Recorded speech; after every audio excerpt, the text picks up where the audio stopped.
Yes, ladies and gentlemen, the boys are back.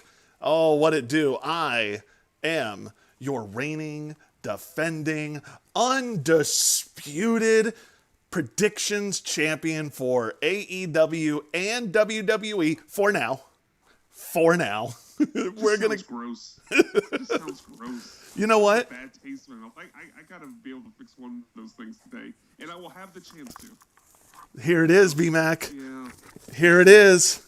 The title. To our friend Marcus, who gave us that big beautiful belt, but it needs to be with the visionary Brian McDonald. Yes, that is Brian McDonald, ladies and gentlemen. And this is a brand new episode of the Heel Turn Podcast. It is Thursday? No, that doesn't work. It's Thursday, August 20th, and we've got some stuff to talk about when it comes to the world of professional wrestling. Things are kind of getting back to normal for wrestling. Sort of. We're getting there, and I'm not sure what you're going to go to first, but with the Thunderdome concept, I think it's going to start to feel like a normal show. I hope so, and closer than it is currently. And we'll see about that. So in this episode, ladies and gentlemen, we, of course, are going to give you the two things that we loved from wrestling this week. And yes, we are back to two things that we loved. And why do you got to kill my fun? We're out here dealing with COVID. We're dealing with all sorts of just nonsense. And you want to limit how much I can love from wrestling this week. I know. I'm so sorry, buddy. I do apologize to absolutely nobody. Kyle King hates fun. Kyle King does hate fun. We're also going to give you our golden shovels of the week, and I can guarantee you I know who's going to end up in there. I have Why the Fuck Would You Do That? I'm very excited about that one. Pal, Jesus. Yeah.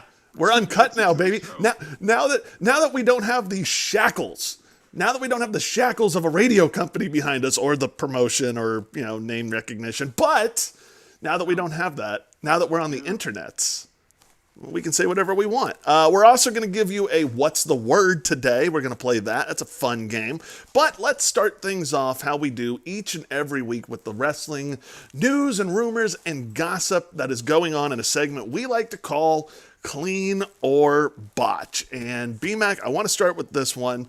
I don't know how much of an MMA guy you are. I know you're more into boxing. Yeah, not much. Oh, and I'm sorry, we're also going to give SummerSlam predictions. My apologies. Oh. That is going to happen because Championship is on the line. title's on the line today, baby. To folks saying, it's been a while. It has been a while. It has. So the biggest party, as we all know, that Daniel Cormier just retired from the world of MMA. He went out a loser, but Wow, shots fired. shots fired on Daniel Cormier on DC, man. Good luck at that. I didn't watch the fight, but I did hear there was a little bit of controversy, but whatever. Daniel Cormier handled it like a professional.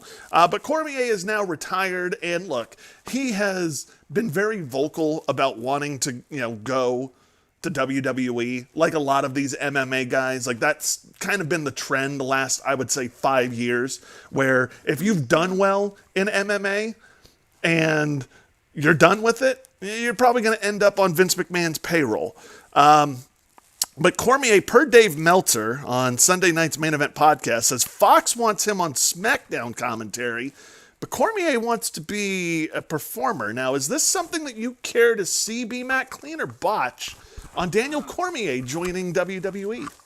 It's a total botch on the commentary aspect of it. I don't get. Look, I know Cormier has a name, but what's the point of bringing him in just to be a commentator? Can he talk? I mean, I've seen him in interviews. It's not that I doubt that he can talk. I know he can talk. But, I mean, I think SmackDown's fine right now with Corey Graves. So in that role, I don't think they need to add Daniel Cormier into it. So I think it's complete botch, the idea that you would pay whatever it would take to get a name like that into WWE just to commentate. I think, to me, the only value is doing something with him as a wrestler. And, I mean, I'm not saying it's going to put butts in seats to the point of it's going to make me tune in when I wasn't going to already. But, yeah, I'll give it a watch. I mean, I would love to see him against Matt Riddle. If Brock Lesnar decides he wants to wrestle again, I'd love to see that in WWE. I think there are exciting matchups and things you could do with Daniel Cormier as an in-ring performer, but I'm out as a commentator. Look, I've been going back and forth on this. Do I want to see... I don't necessarily want to see Daniel Cormier in a wrestling ring. Like, I didn't... Again, I like MMA, but I was never really a Daniel Cormier fan. Like, there was not much that Cormier did for me. Like, I never once went like, oh my God, Cormier's on the fight? Let me go ahead and buy that. It never drew for me. And I tried to attack this as like, hey, what I want to see Daniel Cormier go to AEW. No, I wouldn't even want to see that. That's a bad fit. Look, I think he could do okay. I mean, again, he has a wrestling background, so... you've kind of got that Lesnar, Bobby Lashley feel to him. I just hope that... I'm just afraid that with WWE's track record, that he's going to be more smiling Ronda Rousey than Brock Lesnar the Beast. Yeah, I would... Look, if you're telling me that's what's going to happen, then I'm joining you on saying it's a botch. I just think... there is something you can do with Daniel Cormier with the legitimacy that he brings from the MMA world and making him a badass heel for someone to eventually overcome. I mean, you could throw him in there with matches against Rollins and Styles right now, and those guys, as we know, can have matches with broomsticks, so I think they could have great matches with them. I think you could also do things with him, like I said, with Brock Lesnar, Bobby Lashley, Matt Riddle. Those storylines write themselves with the mutual MMA background. So I like the idea of bringing him in as a badass on a short, maybe 2-3 year run, and doing something with him over that span. But yeah, if you turn him into some sort of, smiling, happy baby face that high fives fans down the ramp like Ronda Rousey did early on, then I would be out on that. What is, the one saving grace I would have for Daniel Cormier coming over to WWE is if they were to put him in Raw Underground. They seem to be going in that direction and making that a thing. And look, I don't completely hate Raw Underground. I think that there's a lot of potential in that idea. I really do. And having Cormier come over to Raw Underground would be a great fit. Like, I would almost want to see him debut in Raw Underground, maybe join the Hurt Business, which, by the way, fantastic name for a stable. I absolutely love that name. I love that it gives something for Bobby Lashley and Shelton Benjamin to do, because those guys are physically very, very impressive, but not great on the microphone. So you stick them with MVP, you put them in a stable, and I think that works. I do think that Raw Underground, like most things WWE debuts, is not just for what you're seeing initially. They're doing this, and even if it's only Raw Underground, I actually like it because at least it's different. In the 3-hour show, I need something a little different to break up the 3 hours that you're asking me to sit through. So I like that they're given different style, different presentation, different look, everything. Although I am glad they got rid of the dancing girls from the first week. That was kind of a weird move with 50-year-old Shane McMahon. Like, hey, ladies, how's it going? It was creepy as hell. That was a Vince McMahon thing. That was a Vince. Oh, of course it was. Put some women back there dancing. It's good shit, pal. God damn it. Look at my sexy son with those sexy ladies, pal. God damn it. It's vascular.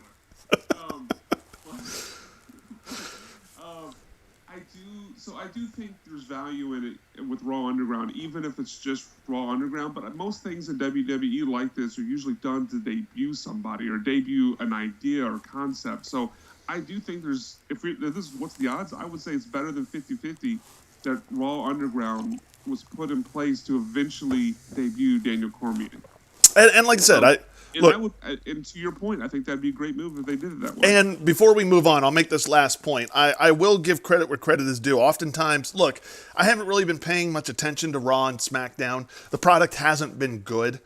But I do like the fact that WWE, and again, we'll get more into Thunderdome, but I do like that WWE, with announcing Thunderdome, has admitted that, look, the product hasn't been great. Granted, they didn't say jack about the writers. They were more putting it on the presentation. But the fact that they were even admitting it hasn't been good was a huge step for them. So I will give WWE credit on the fact that they're admitting that it hasn't been good, and I will give them credit on the fact that they are trying new things to make it better. They're at least trying something new. Like, I don't think we would have seen Raw Underground, 10 years ago.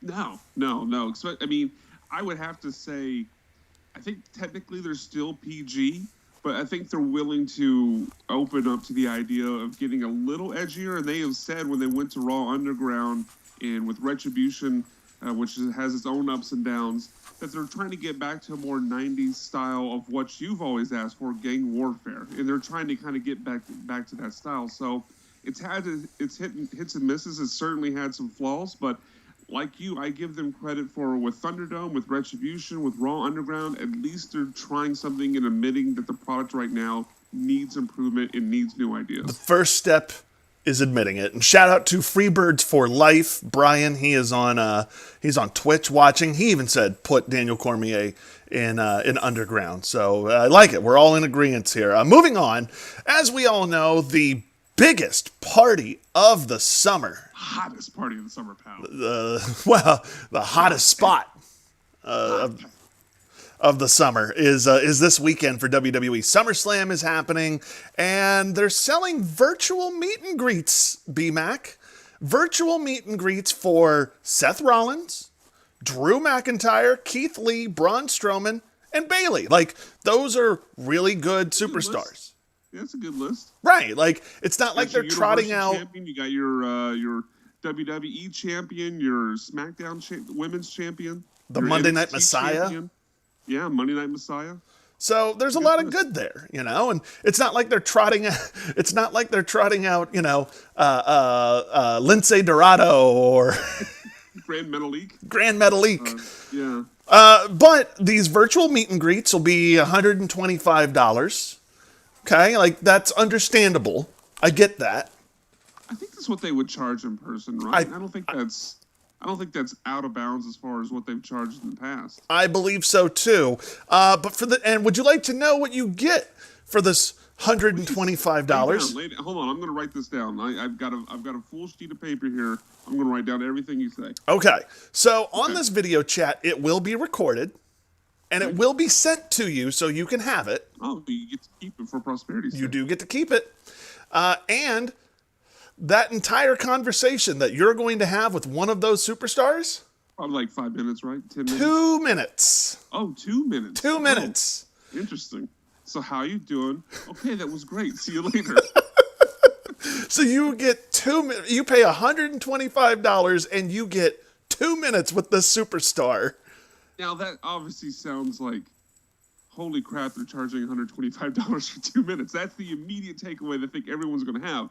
But my only pushback on that is how long would a normal in-person meet and greet be? I don't think everyone's getting 30 minutes. So I think this is, to my knowledge, and to be fair to WWE, I think this, as far as price and time, is actually on par with what they would do in person. So it's just, are you the type of person who can justify spending $125 for 2 minutes? Me, I'm not. No. So, at first I really wanted to bury this. I really did. Like I was all set to be like, oh, this is so bad. It's so bad. But as someone who has done plenty of meet and greets on the other side of this, like not being the customer, you're absolutely right. And I can't believe I had to just say that. It hurts a little bit, but you are absolutely right. Let's rewind. Hold on. I don't know. I think you stuttered a little bit. I think the video frame froze a little bit. Can you repeat that for the audience who might not have heard it? We're moving on. We're moving on to Cincinnati.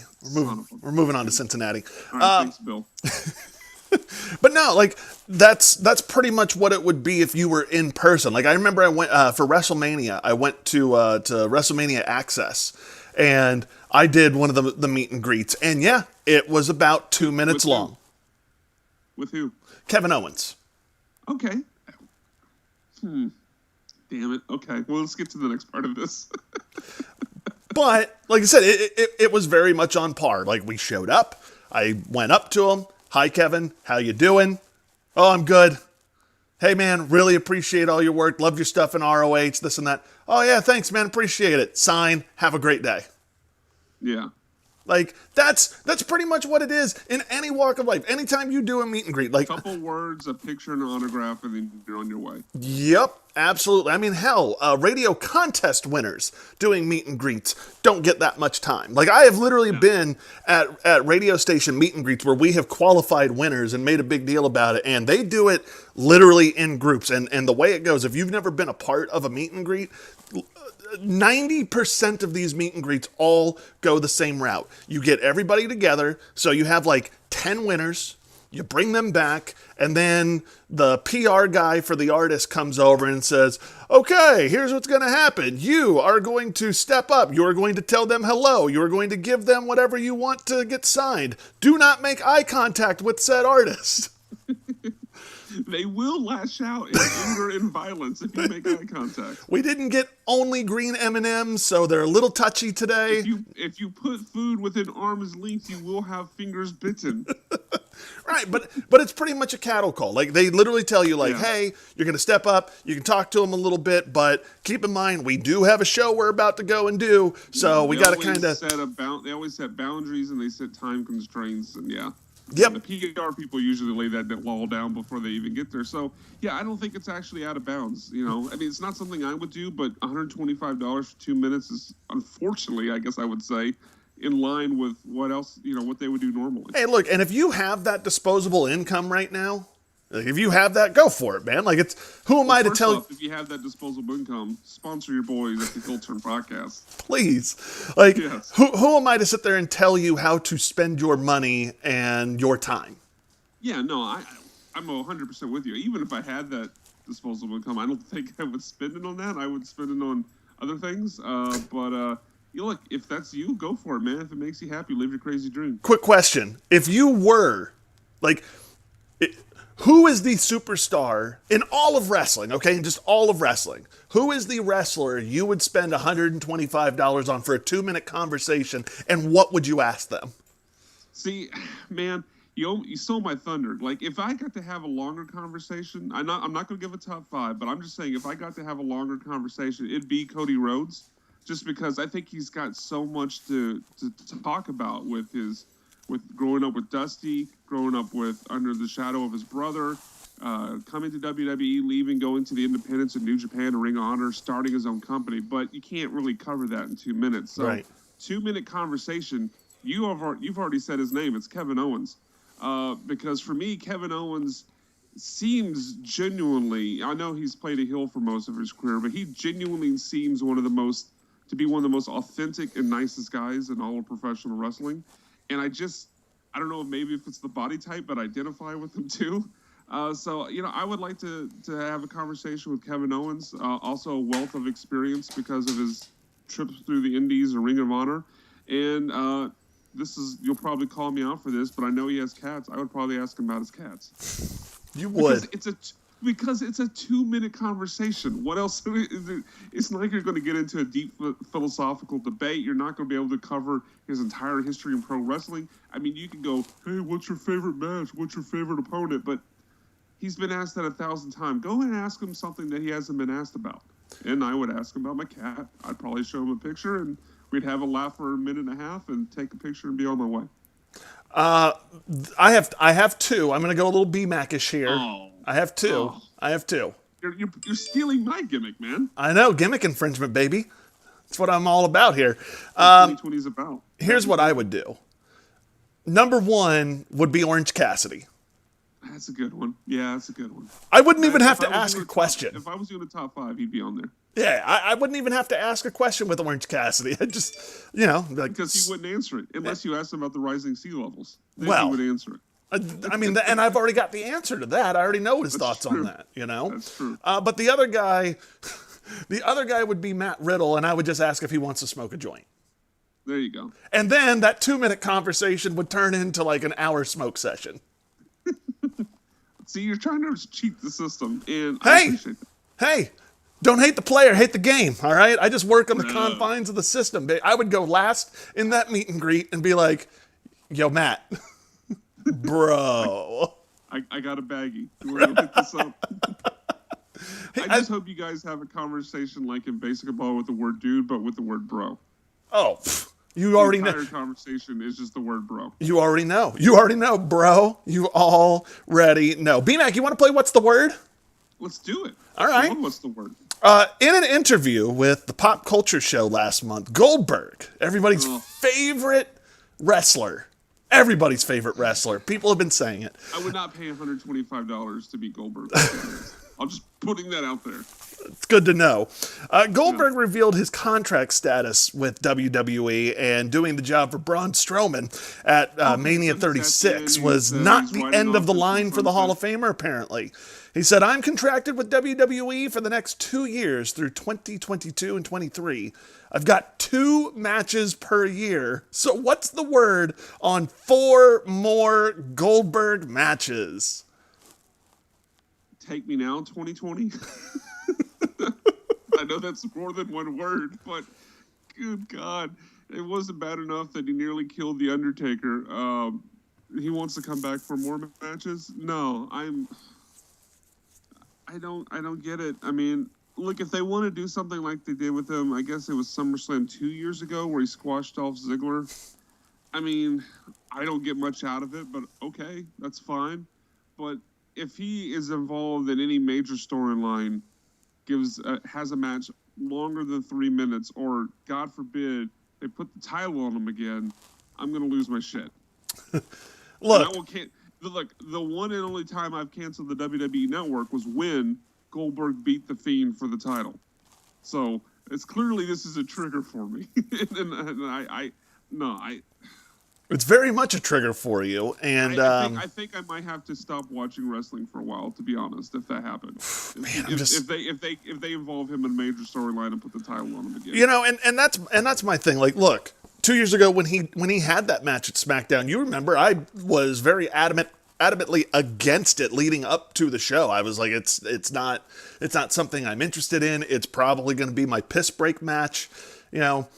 And it actually turned out to be a very fun match. I mean, Dolph did what Dolph does, and that's sell. Yeah, Dolph sold.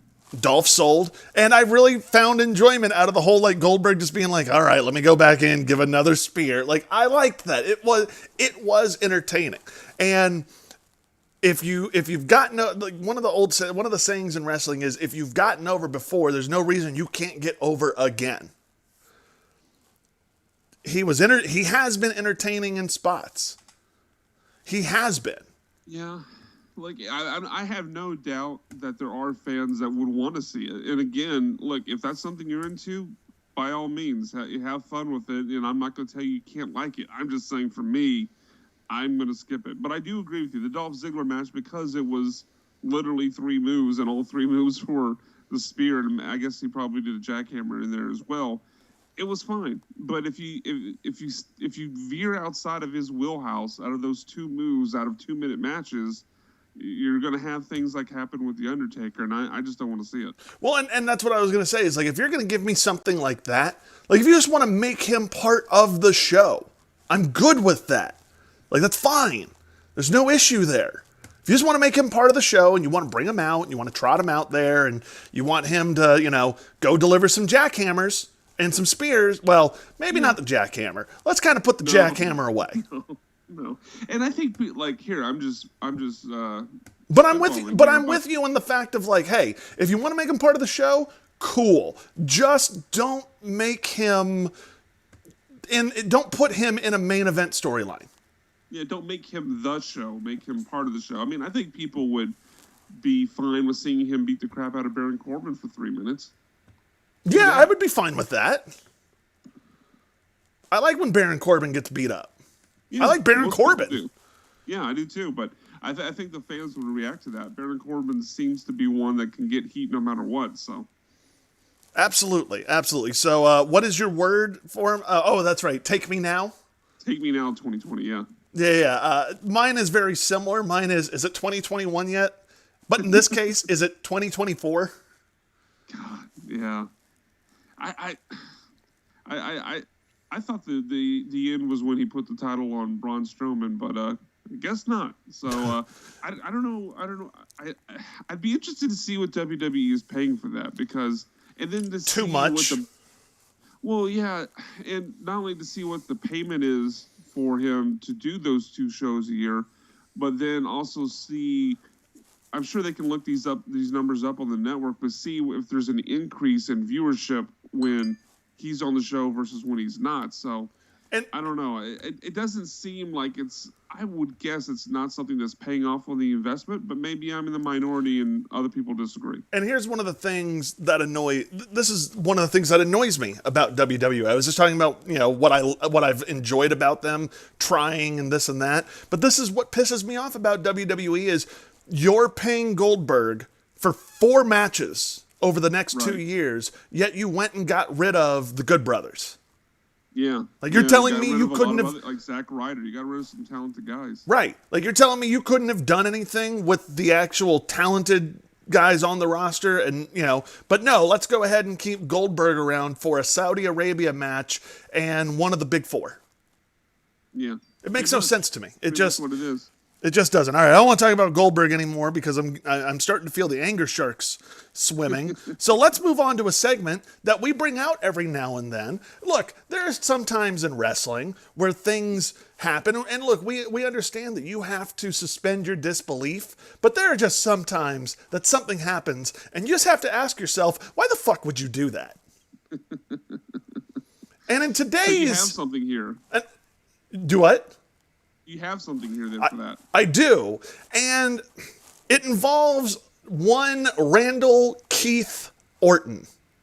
Oh. Okay. And here's my gripe, okay? As we have seen, since Edge came back, Randy has been taking out legends.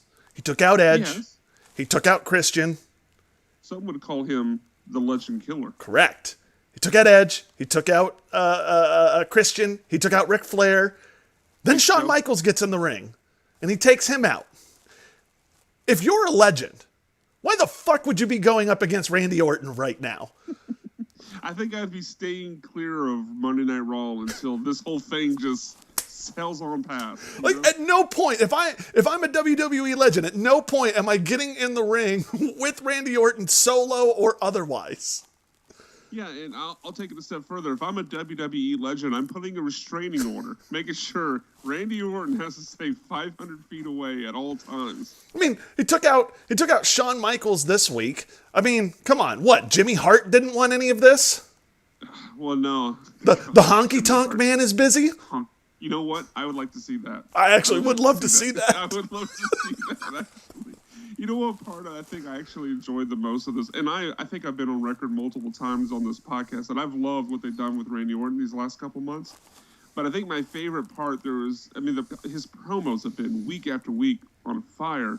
Love the out-of-nowhere RKOs, but I think my favorite moment is when Christian came back. I think he was the first on that list after the match with Edge, and he was talking to someone backstage, and he looked at him at one point, just kind of like he was pondering something. He's like, "Hey, would you consider Christian a legend?"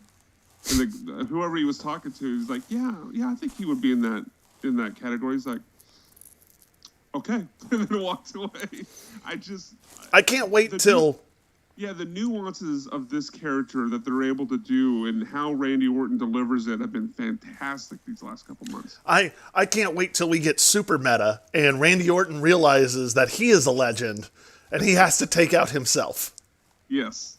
Then we'll get a Randy Orton versus fake Randy Orton match, much like the Undertaker versus Underfaker match back in the day. I wouldn't mind it.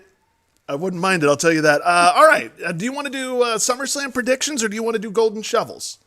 Let's do golden shovels right now. All right. Get into the fun and to the positivity. All right. Well, ladies and gentlemen, each and every week, B-Mac and I just find things in life and in wrestling that just piss us off, and it just needs to be buried under the ring. All right. So that's why we have a segment each week called Golden Shovels of the Week. And look, it could be about wrestling. It could be about just things in your general life. B-Mac, what are you golden shoveling this week? So all of my things, and there's 4 of them, I'll get through them quickly, are all from wrestling. First one, I'm going to have to bury Payback. Okay. I don't know if you know this, Kyle. There is a WWE pay-per-view 1 week after SummerSlam. 1 week. So the next week of Raw and SmackDown was both the go-home show for another pay-per-view and the follow-up show for SummerSlam. So, look, it's been ridiculous. I think it was 2017 when they decided they were going to do 18 pay-per-views in a year, where they had some brand-specific pay-per-views. Oh, I know. We covered that. Yeah, I guess it was 2018. I guess it was, because we covered some of those pay-per-views when we were doing the reaction shows.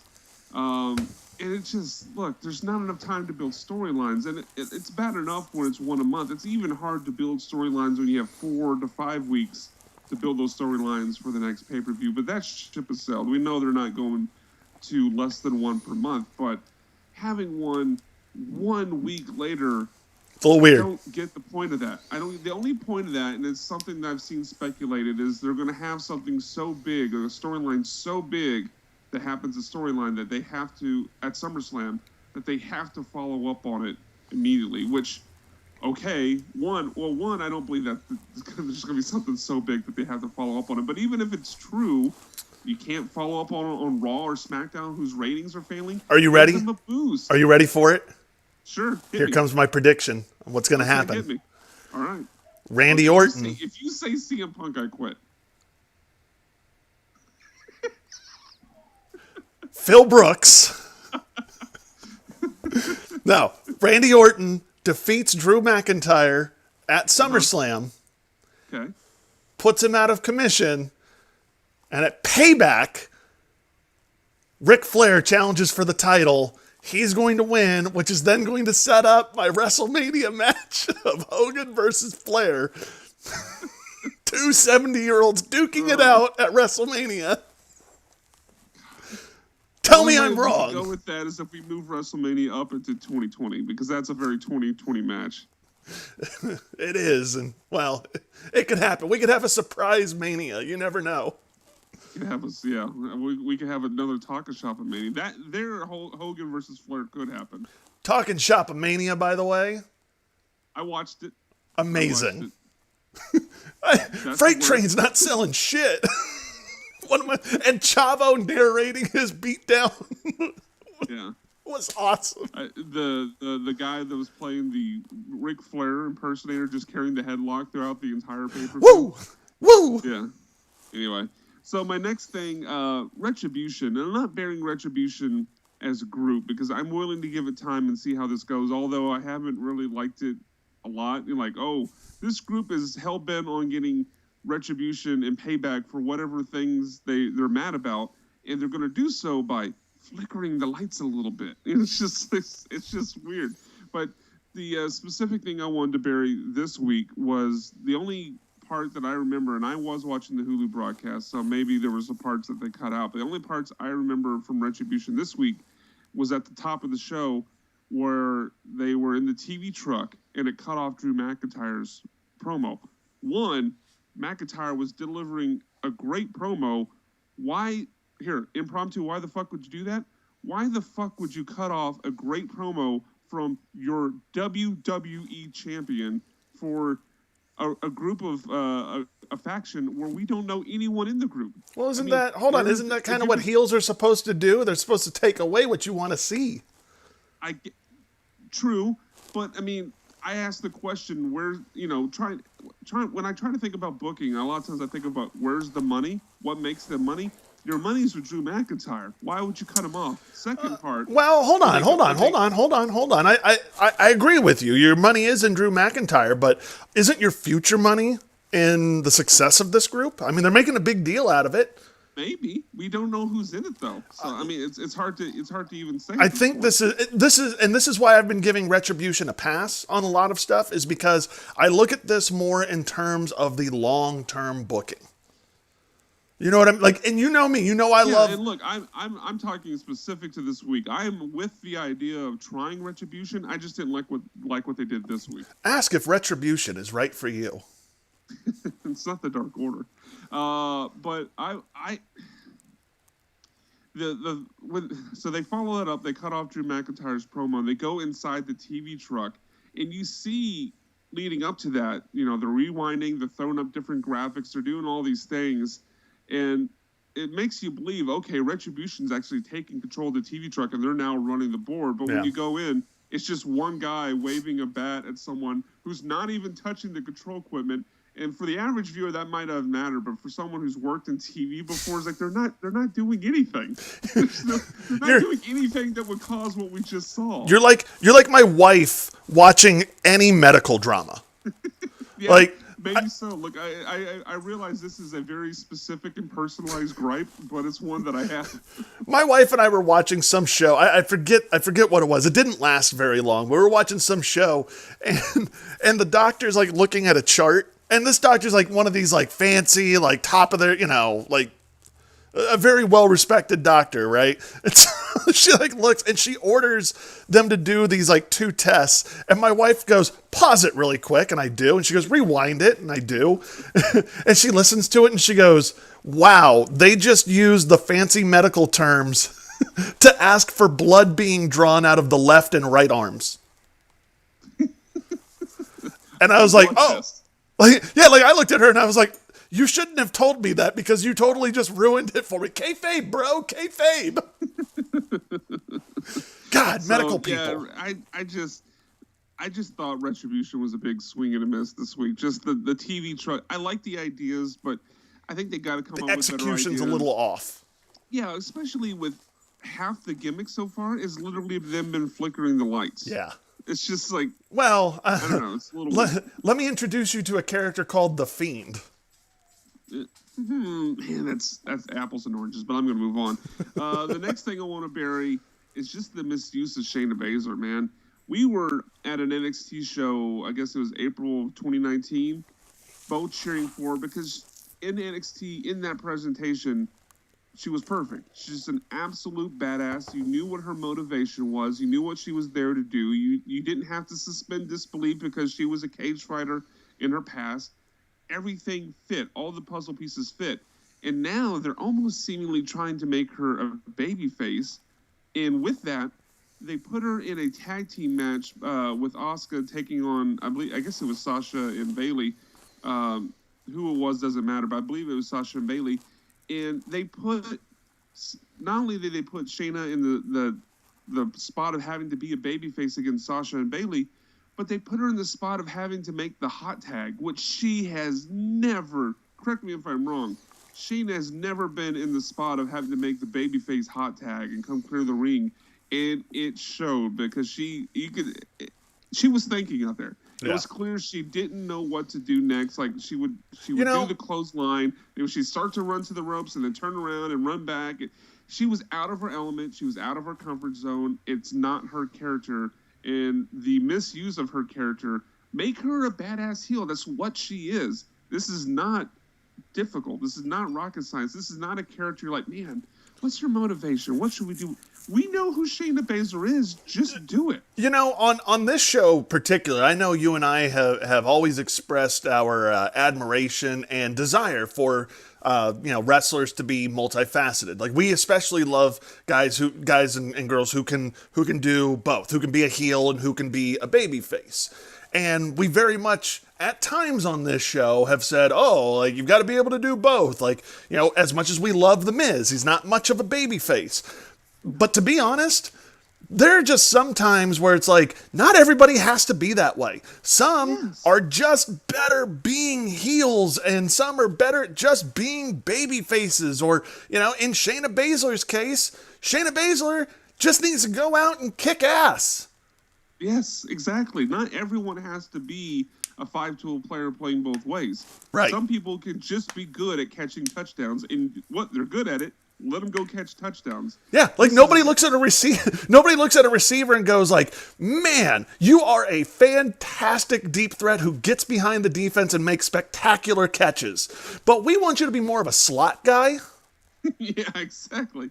This is so classic WWE overthinking. Not one, overthinking her character, and two, this is I think the bigger factor. This seems like a classic example of Vince taking someone out of NXT and wanting to put his own spin on it, make it his own creation instead of someone else's creation. Yep. And they're screwing her up. Marcus says Shayna should be the monster heel, and they are screwing it worse than a $2 hooker. Well, I guess Marcus may know something about screwing $2 hookers. Maybe he's been down Bissonnet. Moving on. Last thing I'm going to bury for this week is the dye job on Shawn Michaels' beard. That was bad. Bro. Who dyes their beard? Let it be natural, baby. Yeah, look, I've got gray in my beard. I've got gray on top of my head. Just let it go, man. First of all, I earned this gray. Thank you very much, okay? So did Shawn. He got the shit beat out of him and drank heavily for years. It's true. So he earned that gray as well. So, yeah, man, just at least if you're going to dye it, go one tone. It was like 3 different tones all blended together, and it looks bad, especially since we'd seen him within the last year fully gray. We know he's gone gray. Just let it go. Embrace the gray. Embrace it, Shawn. Beard, Shawn. Yeah. Embrace you it. can't be the heartbreak kid with a crappy dye job on your beard. All right, before we jump into my golden shovels, Brian, Freebirds for Life over on Twitch says, golden shovel the BS about shutting down the USPS over voter fraud. Noted and shoveled, sir. Noted and shoveled. Thank you. Thus concludes the Heel Turn Podcast political segment. Hey, we now return to our normally scheduled podcast. I let people come in here, and as long as you're not being, racist or bigoted or anything like that, have your golden shovels. All right. Thank you for Brian. Thank you for contributing to the show. Thank you. Thank you for your voice. I respect it as an American. Absolutely, 100%, 100%. That's what we are here on the Heel Turn Podcast. Great Americans. People have said it. And we're fair and balanced, clearly. 100% fair and balanced. 100%. My golden shovels this week. You know what? I've got to lead it off with burying my daughter. Really? My daughter yesterday. Right away. My daughter yesterday. I'm out in the kitchen. I'm cooking dinner, and I turn around, and my daughter had ripped her diaper off, and then pissed on my floors. Yeah, sounds about right. Your daughter's a heel. She is. Tell you this. And look, she was just asserting her dominance, so she now owns the kitchen. It's her domain. And what she says goes in there. So that, and you know what? And here was the other thing. Here was the thing about that, okay? I watched my daughter rip her diaper off, and I told my wife, who was sitting there next to her, I was like, she just ripped her diaper off. You need to put that back on. And my wife, oh, who cares? It's not a big deal. Carrie, what if she pees all over the floor? Well, then she pees on the floor. Who cares? Then my daughter did it. And then I hear my wife go, oh, shit. I hope she cleaned it up then. Absolutely she did. I was like, good, that's on you. Good. I was like, if only, you know me. You know how much I hate saying I told you so. You know it's one of the things I hate the most. Hey, yeah, there's nothing you like to say less than right. I told you so. But I had to tell her in this instance, I was like, man, if only there was somebody who told you this was going to happen and it could have been prevented. So she gets a golden shovel, and my wife gets a golden shovel for not listening to me. I do want a golden shovel the NBA playoffs for ruining my Wednesday night. Not just this week. Have you seen the schedule? Yeah, I know. It's messed up for the next month plus. Oh yeah. There's a couple times I know it's moved to. There's a couple times Dynamite's going to be moved to Thursdays, and I think there's 1 or 2 times where they're just doing a 1-hour show on Wednesdays. Something like that. But yeah, it's a weird schedule. This is not a shot on the NBA playoffs because I have actually been enjoying the living hell out of the NBA playoffs this season. Like, I have been loving the NBA bubble. I know this isn't a sports show, but let me get sportsy really quick. I love the NBA bubble because I feel like for the first time in at least a solid 10 years, everybody has a shot to win the NBA Finals. Everybody had the same amount of time off. Everybody had the same amount of time to get back into shape and get back into playing mode. There's no home court advantage whatsoever. It's just guys out there balling out. I love it. You saw 2 8 seeds beat the number 1 seeds. Granted, it's game 1, but still, like that's a big deal. I know the Blazers put a beating on the Lakers. Yes, they did, and the Magic put a beating on the Bucks. Yeah. And again, stuff like that makes me want to watch because parity is good for the league, especially after we just had the Golden State Warriors dynasty just demolishing everybody. It's good. It's nice. But I'm burying them for ruining my Wednesday nights because every Wednesday, it's very simple, okay? My wife does bath and bedtime with my daughter, so that way I can get the Riddle Vision going. I can watch me some Dynamite, and then follow that up with some NXT. Wednesdays are my night, dang it, and I don't get it anymore because the damn NBA playoffs are on. Even though I like the NBA playoffs, still. Can I offer you a conspiracy theory? Yes, please. Be anon. It's okay. It's kind of a mild conspiracy theory, but I don't think Dynamite moved to Saturday this week only because of the NBA playoffs. What else is on NXT TakeOver, yeah. Exactly. But they're on at 6. I think they would have. Huh? They're on at 6. They're on. Well, the TakeOver usually starts at 6. I thought TakeOver starts at like 7 or 8. No, the last couple have started at 6. Well, I'll be watching Dynamite. Well, fair. I mean, I'll probably watch TakeOver and then watch Dynamite the next day. I don't have the network anymore. Oh, that's right. You don't have the. Yeah, I got over my temporary canceling after Goldberg beat the Fiend, but I think there's. I mean, their hand was probably forced because of the NBA playoffs, but I don't think they were upset over AEW headquarters. Like, oh wait, we can go to Saturday and go head to head with NXT TakeOver and counter program their shows. Sure. So, yeah. Weird, I don't see any of the AEW fanboys out there mad about counter-programming. But they get an attitude anytime NXT tries to do it. Oh, I know. Yeah. And I don't... Look, we've said before, we'll say it again, I'll say it now. The winners in a wrestling war are the fans, and so I love them going head-to-head. I love having an option. Yeah, exactly. All right. And, and finally, my last golden shovel of the week, wrestling Twitter. Wrestling Twitter's so bitter and angry and What about it this week? Just nothing specific, just more of the same old, same old. Okay, all right, that's fine. Constantly fighting with one another, a lot. It's so funny. Like I treat AEW and NXT. I treat AEW and WWE marks just like I do politics, like with Democrats and Republicans. Like, you guys have fun arguing with one another. Meanwhile, I'm going to be sitting back making fun of both of you. Right. Yeah. Like, I don't get it. It's stupid. No, especially the fan accounts that'll say like. Stan accounts are so. Stan accounts suck. The Stan accounts are the worst. They really are. Oh my God, they're bad. All right. People like, hey, can you Can you retweet me for my birthday? No, I won't.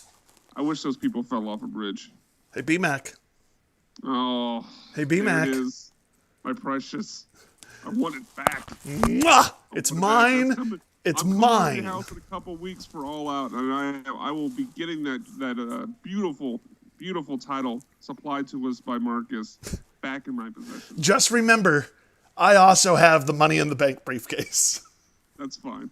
So, even if you win, you're not going to win because I'm just going to... Well, that's fine because it's 2020 and we can't see each other that often. So even if you win it back, I'll still hold possession of it. And possession is 9/10 of the law, or at least so I've heard. Well, allegedly.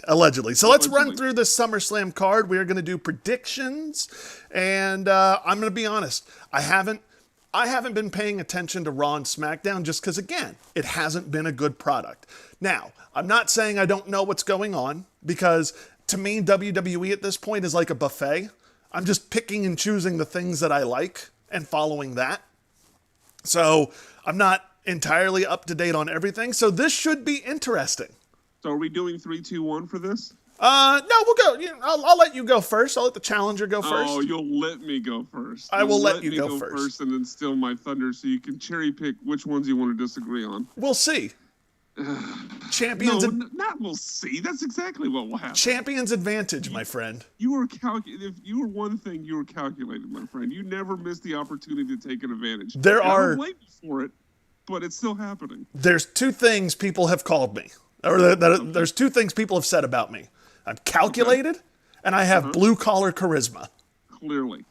100%. That's what everybody said. They're always like, "Oh, Very Kyle original. King, Never heard that that before." guy oozes blue collar charisma, and Yes, he's calculated." And I heard you had a sweet career in the Arena Football League. I've heard that as well. Allegedly. All right, so are we starting at the bottom, or are we starting with the championship matches? I'm just gonna start at the bottom of the card and work our way up. So the first All right, thing we Jake. have here is a hair versus hair match with Mandy and Sonya Deville, who both have had just a shit week. Yeah, I didn't hear anything about Mania. I heard about the attempted, aborted kidnapping attempt against Sonya Deville. Mandy Rose was there. Oh, she was there. See, I didn't realize that. Okay, because the story I read, it just said there was a house guest there. It didn't indicate who. And the that house guest was Mandy Rose. What up, noob? Okay. What up, noob? So, yeah, I think this is, awful week. Reading that account of the guy quickly, reading that account of how the guy snuck into, he was actually in the house with a knife, with zip ties, the whole 9 yards.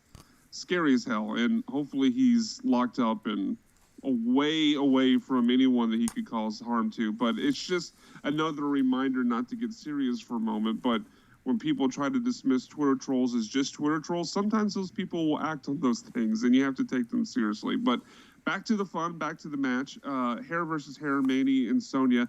I'm going to go Mandy here. I think Mandy's storyline as the babyface is Sonya's been going over on her almost every step of the way, with very few exceptions. She cut her hair. She's attacked her a bunch. They've been building up a lot of heat for Sonya, building up a lot of sympathy for Mandy. I don't think this is a multiple match feud. I think Mandy wins and advances to the next part. Which one of them is balding? We'll find out. Because that's the only reason for a hair versus hair match. Somebody's balding. Yeah, I mean, it'll probably be something weak to where they don't actually shave. It'll probably just cut off a couple pieces. And Oh my God. With a cute little butt. Well, now I will say They should have an Aunt Bailey haircut. Oh my God, Aunt Bailey.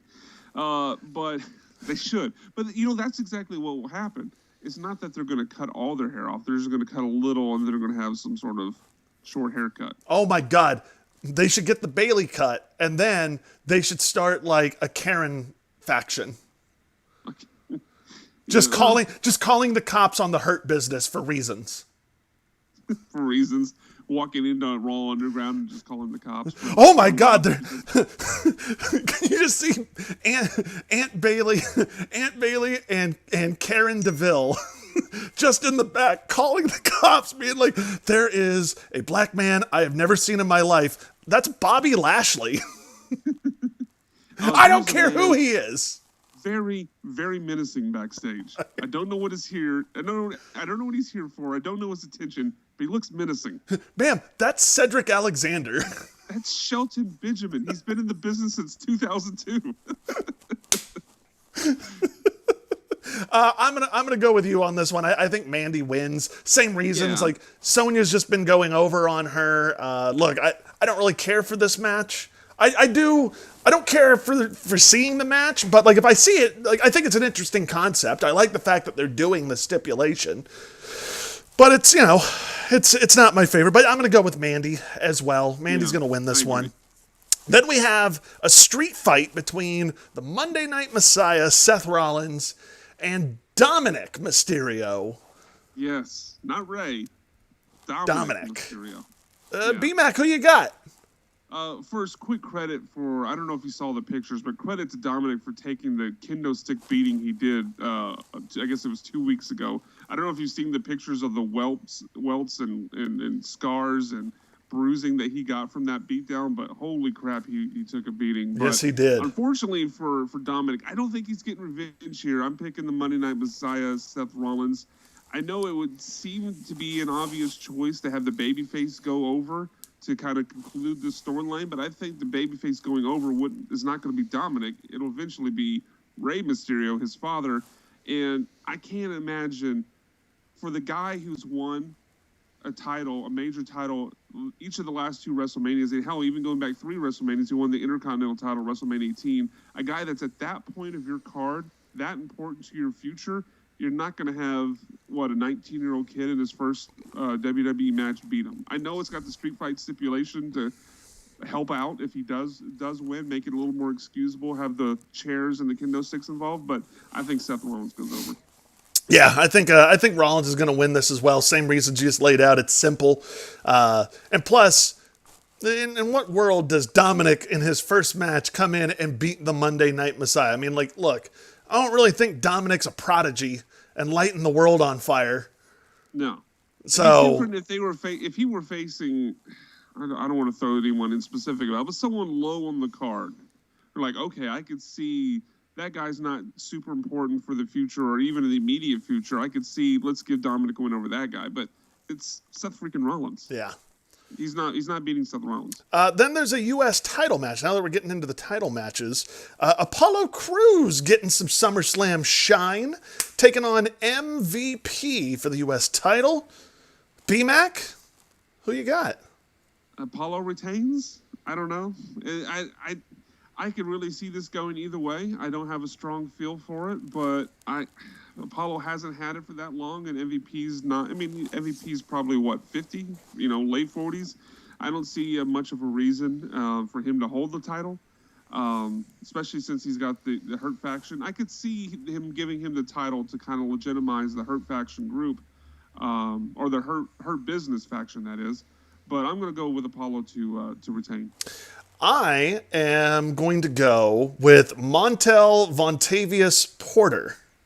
Look at you using his full name. I think MVP is going to win, and I think then immediately backstage, Sonya Deville is going to call the cops on him for stealing something. She's going to be like, I don't think that belongs to him. I know the U.S. champion, and he's not the U.S. champion. Somebody come get him. That's my prediction of what's going to happen. I know this may sound bad, but do we know he's from America? WWE bringing in that reality storyline. I'm going to go with MVP on this one. But can I give you a quick MVP story? You've told it to me before, but probably not everyone has heard it, so go ahead. So when I was working at a radio station here in Houston called 104.1 KRBE, this was when WrestleMania 25 was coming through, and Right. I actually got to interview Mickey James and MVP with producer Eric, and it was cool because MVP stayed in character, and at the time he was kind of going through. Is kind of going through like this losing streak. I always hate when they do the losing streak storyline, but MVP was going through that. And I remember I was talking a little trash to him on the interview. And I remember at one point he just goes, "Let me tell you something, kid." He goes, "This chain that's hanging around my neck costs more than the entire block that you live on." And like he just started going into being MVP. At one point I thought he was going to like kick me in the head. It was actually really cool, and he's a very nice person, and part of me is picking him just because I'm always rooting for MVP to do well, so I have I think he's going to win because of this. I'm just going because I like MVP, and I want to see him be the U.S. champion, so I'm picking MVP. Next, we have the Raw Tag Title match between the Street Profits versus Andrade and Angel Garza. B-Mac. Street Profits are down. I'm going with Andrade and Angel Garza here to take the titles. I like the Street Profits. We both like the Street Profits, but they've had the titles since before WrestleMania. In any wrestling world, that would be a long time, but in 2020, I think, especially with things about to shake up with the Thunderdome, hopefully in the coming months, maybe some limited fan return, I think they want to kind of shake things up, and that starts with some of their champions. The Street Profits have had it for a while. They've got a good run, and I hope they get it back several more times because they deserve to have a run with fans in the audience. But I think they switched the titles here to kind of give a little shake-up, give a little bit of a different look, and put the Raw Tag Team titles on Andrade and Angel Garza. B-Mac, I'm here to tell you that Street Profits are up. I'm taking the Street Profits in this one. I think the future is bright for them. I think they're going to look. I agree with that point, and I think they're going to be 4 or 5, maybe even more time tag team champions in WWE. I just think this is a spot where it makes sense to switch it up a little bit. I mean, I think we can all agree that WWE still doesn't give a shit about tag team wrestling. Oh, 100%. Yeah. But I'm gonna take the Street Profits in hopes. Again, I like the Street Profits. I want to see them do well, so I'm taking the Street Profits. SmackDown Women's title is going to be Bayley versus Asuka, and then the Raw Women's title is going to be Sasha versus Asuka. BMAC, I'm going to take this one. Oh, you're going first. I'm going to go first. You want to do 3, 2, 1, or you just want to go first? I just want to go first. Okay. All right. Asuka wins both matches and unifies the women's title. Interesting. See, I'm splitting the difference there. I think she wins the Raw title from Sasha, but Bayley retains by hook or by crook the SmackDown Women's title. And whatever happens there for Sasha to lose, but Bayley to win, starts some sort of divide between Sasha and Bayley and starts us down the path of a Sasha Bayley feud. Which was rumored long ago to be happening, like the SummerSlam was supposed to be the payoff for whatever they're going to do with that, but with COVID 2020, all that nonsense going on, they decided to drag it out a little bit more, and I'm glad they did, because I think the storyline has been good. It's been one of the high points of WWE recently. But I'm going to go with Bayley to retain, Sasha to lose her title to Asuka. Noob says give Garza a title, and he also said, Noob also says Bayley retains by DQ. That's Noob's prediction. I could see that. Yeah, I could see.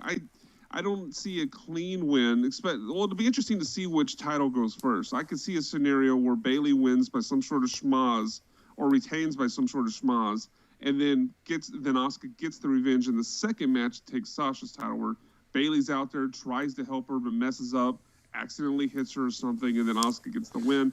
I think we see some sort of nonsense like that, and that kind of starts the fracture in their relationship. Well, I think Asuka wins. I think Angel Garza is a future champion as well. I'm going to go with your logic when it came to picking picking Mandy over Sonya. Bayley and Sasha have been getting over on Asuka almost weekly. I mean, they took out they wrote her partner off of TV. Yeah, apparently might be leaving the company. Oh, she's gone. She's out.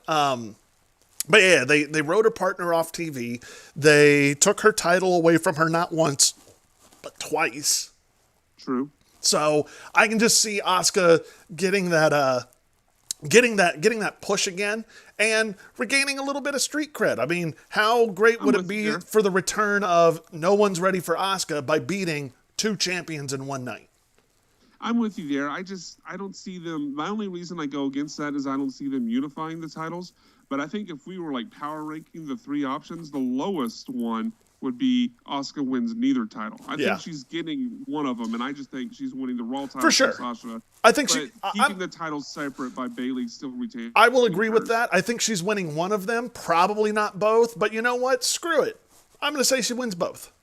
All right. So what do we got next here? Do you want to 3-2-1 this? It's the Universal title, Strowman versus The Fiend. Sure, we can 3-2-1 this. All right, here we go. In 3, 2, 1, Braun Strowman. The Fiend. Oh. Okay. Disagree. I'm going with The Fiend. This is maybe a theme that you're picking up on here, but I think we got a little bit of a shakeup happening with our champions, and I also think, look, they've already had. Granted, it was Bray, not The Fiend, but they've already had Bray lose to Strowman before. We've seen The Fiend had to drop the title back to Goldberg for a while. For them to bring The Fiend back out to beat again, look, I hate to say this because Vince routinely buried Bray Wyatt pay-per-view after pay-per-view for years, but it just doesn't seem like a spot where you bring The Fiend back out to lose to Braun. And look, it makes sense. Braun is a monster. They're kind of changing him into more of an evil character.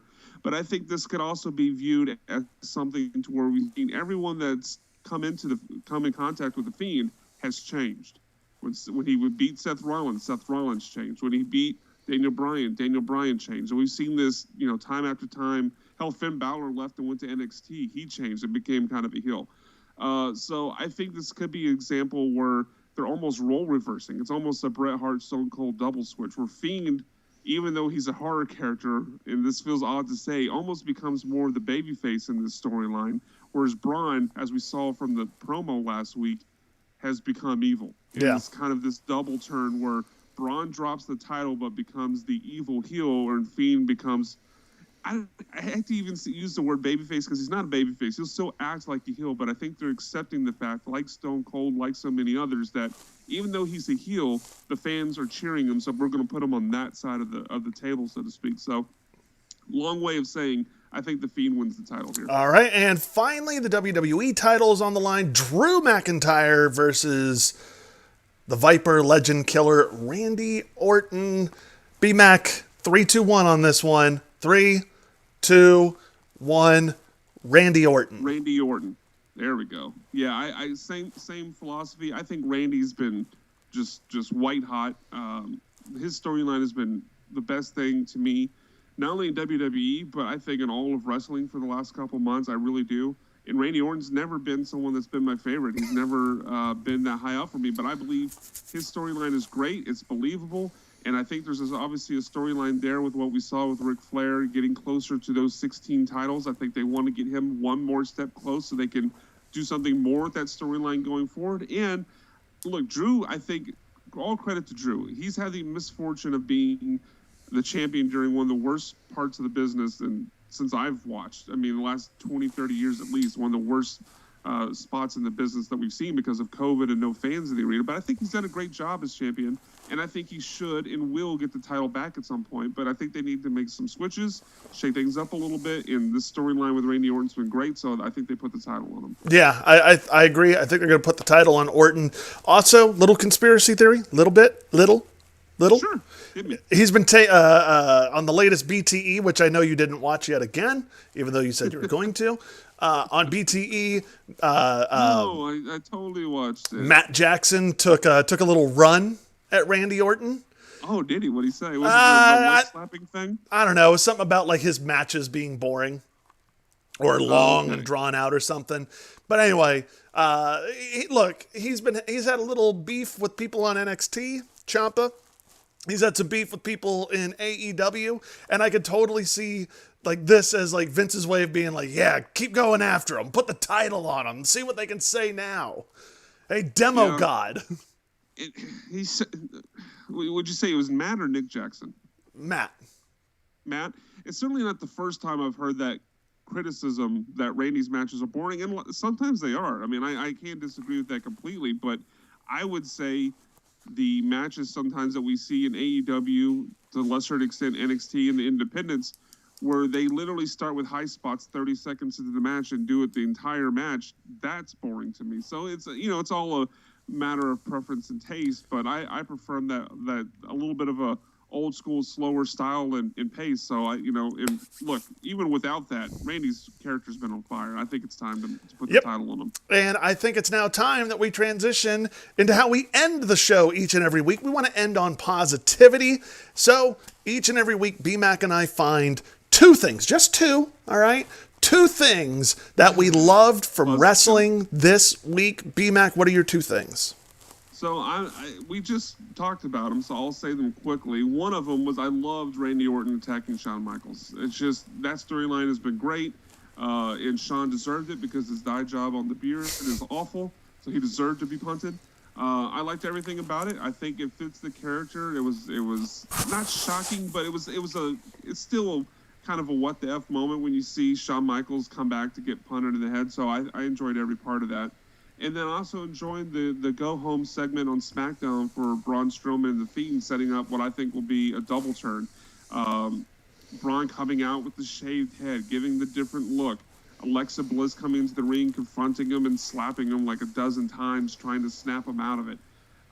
It's one of those things where I don't know exactly what they're going to do, and that's good because one of the things we always say is it doesn't make you want to watch the next one to see what they will do.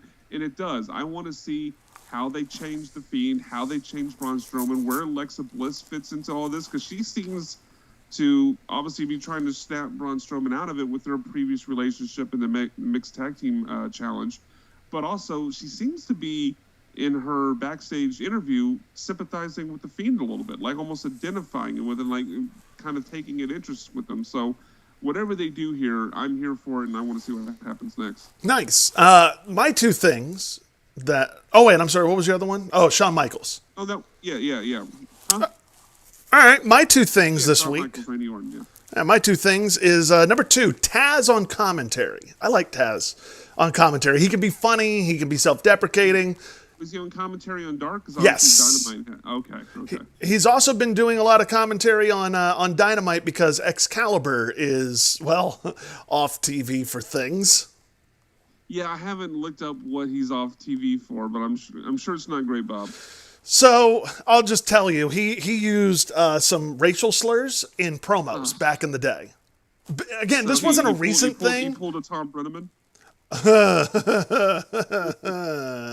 No, Tom Brenneman thought he wasn't on mic. Excalibur knew he was on camera. Yeah, okay. So yes. basically what it was, and I'm not going to get into the full thing, but some promos from back in the day had resurfaced, and Kevin Owens was also in them too, where they were using bigoted terms. Like they were using racial slurs, like hard racial slurs. And look, they were doing it in terms of trying to get heat, and it was in whatever storyline they were in. And Excalibur was the one, when these surfaced, Excalibur was the one who went to management and went, take me off of TV. Look, it's not, this is one of those situations where it is not up to you and I to forgive him for that. That's because he wasn't offending us. Right. So do whatever, but in the meantime, I have very much enjoyed Taz being on commentary. In fact, I just like AEW's commentary because I've really enjoyed Jim Ross not giving a shit anymore and just calling things out and being cantankerous and bitching about matches while on TV. I love it. I think it's funny. If the old joke, if I had a nickel for every time Jim points out that in a tag team match, the guys have 10 seconds to get out of the ring and then bitches when they don't get out of the ring in 10 seconds, I would be a millionaire and I'd have to do this podcast. I love it. But Taz is also fun on commentary. I do enjoy that. And again, I've been enjoying him in his managerial role. And the number one thing that I loved from wrestling this week, John Silver of the Dark Order. Oh, okay. Yeah, when you first said John Silver, I was like, wait a second. Okay, Dark Order, I'm with you. John Silver of the Dark Order is hilarious. He's always, he is literally the black sheep of the Dark Order. Like, it's become a running bit on BTE where they literally just say... totally, I'm with you, because I totally watched the most recent episode. Right. Yeah, sure you did. Sure. They did the thing where the guy did that funny thing. Yeah. And then they followed up with it. And Cody was there at one point. Yeah, so, yeah, I watched it. But John Silver, not only is he, funny backstage and his mannerisms and everything, they keep calling him a kid, and he keeps looking at him going, I'm 29 years old. And the Dark Order is constantly berating him. Anytime something bad goes wrong, they're always like, Mr. Brody Lee even is like, why is it always Silver? Why? And he's constantly berating him, and Silver takes it all in great stride, and he's funny. I like that. He's entertaining, but he's also really good in the ring. I just watched AEW Dark because the Dark Order was all over it. And look, the Dark Order got me to watch AEW Dark for the first time since it really debuted back a while ago. You don't have a Dark Order shirt on. It looks like you have our boy Shane Taylor. I do. I'm rocking Shane Taylor's. But I'm surprised you don't have a Dark Order t-shirt yet. I need to get one. You were definitely all about them. I need to get an Evil Uno one. Evil Uno's fantastic. I think El Predictico should have maybe a change of his look. Maybe in more evil. I'm not saying El Predictico hasn't joined the Dark Order, but I'm not saying he has. Okay, all right. The Dark Order Day. Is that how they say it? That's exactly how they say it, because they said it on BTE, and you would know that because you watched it. No, I did. I totally. You remember? You remember? Cody did the thing. You remember? Cody, yeah. Hangman, he was there. He was there. Yeah, exactly. Yeah. But yeah. I'm with you. By the way, with you. Evil Uno, I really love Evil Uno's move that he does where if somebody kicks and he catches your leg, he throws it to the referee and then he yeah. gives you a neck breaker. I love that. Yeah, no, actually, I've seen that. I guess the last couple of weeks he's done it. I did like that spot a lot. That was good. That's a new kind of thing that I hadn't seen before. I like that. Yeah, but John Silver is the number one thing that I loved. As from long as they wrestling. pay off at some point, the referee has to then react to it. It can't just go the one way the entire time. Right. So, all right. I think that's going to do it for us here. We've done our SummerSlam predictions. We just went ahead and ended on some positivity there. And ladies and gentlemen, that is our show. Thank you so much for joining us. We definitely appreciate it. BMAC and I will be back next week. We'll figure out what day we can both get together and do the show. Hopefully, it could be like on a Friday or Saturday. We'll see. Because that way we can at least get Dynamite in to talk about. So that would be fun because it's Thursday next week. But anyway, that is the show. Thank you guys so much for watching. And he is the visionary, Brian McDonald. You can find him on Twitter at SackedByBMac. I am your reigning, defending, undisputed predictions champion, Kyle For King. now, asterisks. For now. I will be. And you can follow me on Twitter and Instagram at Kyle King on Air. Just go ahead and you can see the links down below. Thank you guys so much for watching. Oh, and go and find us the show page on Twitter at The Heel Turn Pod. Thank you guys so much for watching. We definitely appreciate it. Too sweet me, bro? Yes, sir. Too sweet me. You guys have a fantastic rest of your week. Enjoy SummerSlam. And you can follow us on Twitter as we tweet along with all things wrestling this weekend. Have a good one, guys. We'll talk to you later.